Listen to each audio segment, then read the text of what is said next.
Okay. Empire and expansion. 1 to 800 CE.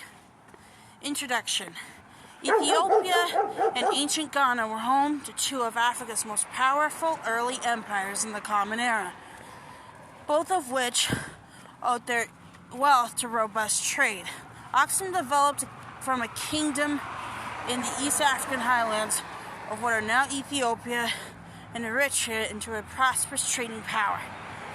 The Aksumites established commercial relations with the Nilotic kingdoms of Egypt and Kush and conquered the latter in 350 BCE.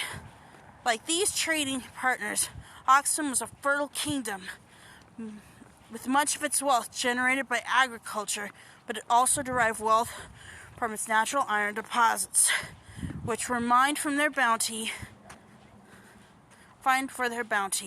From controlling trade between the Mediterranean, Arabian, Aksum, from the 3rd to the 6th century CE, Aksum flourished, even controlling trade between the Mediterranean, Arabia, and the Indian Ocean. The Ghana Empire, which emerged from around 300 CE in West Africa, was also able to capitalize in both its agriculture and iron deposits to generate wealth. The Soninke people of Ghana, who founded the empire, had always been traders, but from the 7th century CE, their empire flourished as a result of trade with Arab-controlled North Africa. The Ghana rulers amassed huge amounts of wealth, especially from trading in salt and gold. Trans-Saharan trade.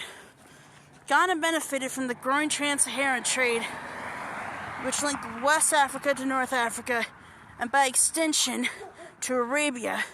Traders crossed the desert on camel trains laden with goods, traveling for more than 2 months to reach North African trading hubs. But this trade was not simply for commodities. From salt and gold to textiles, glass shells, ivory, cola nuts. The Trans-Saharan trade also enslaved Africans, who were sold by African kingdoms to Arab traders and most often were transported back to Arabia. Islamic influences. The development of trans-Saharan trade routes was linked to the spread of Islam into the continent.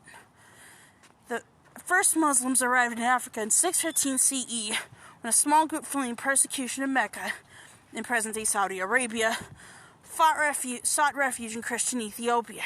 Nearly 30 years later, in 642 CE, an Arab army under Amr ibn al-As conquered Egypt, and subsequent campaigns continued the spread of Islam through Africa.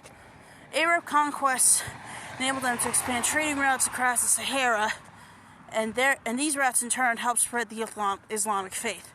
The new Swahili stone towns of the East African coast, city-states such as Kilwa and Mogadishu, were built by and for Arab trade.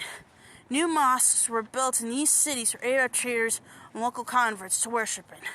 The spread of Islam by conquest extended from Africa to Europe. When Muslim North Africans, known as Moors, thrived under their control. Conquered Spain and Portugal in 711 CE. Al-Andalus, as it became known, thrived under their control until its conquest in 1492. Christianity spreads. Islam was not the only Abrahamic faith to reach Africa in the early Common Era.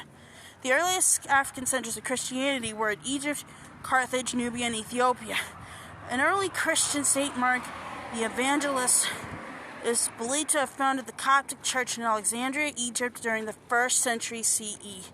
At this time, Egypt, Carthage, and much of the North African coast were part of the Roman Empire, which periodically persecuted Christians.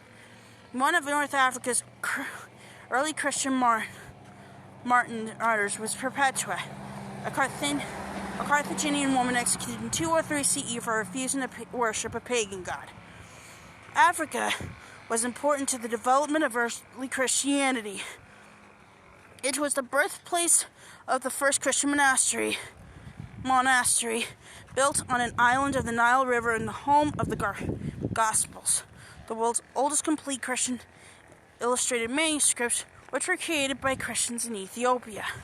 The first African Pope, Victor I, held that position from around 189 to 199 CE. Christianity spread to Aksum in the 4th century CE and was adopted as its official religion by King Azana in circa 330 CE.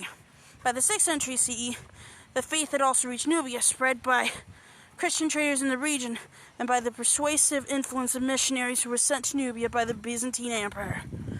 The faith would hold strong in Ethiopia, where Christianity would outlive the Aksumite Empire itself and continue under Ethiopia's two great dynasties into the modern age.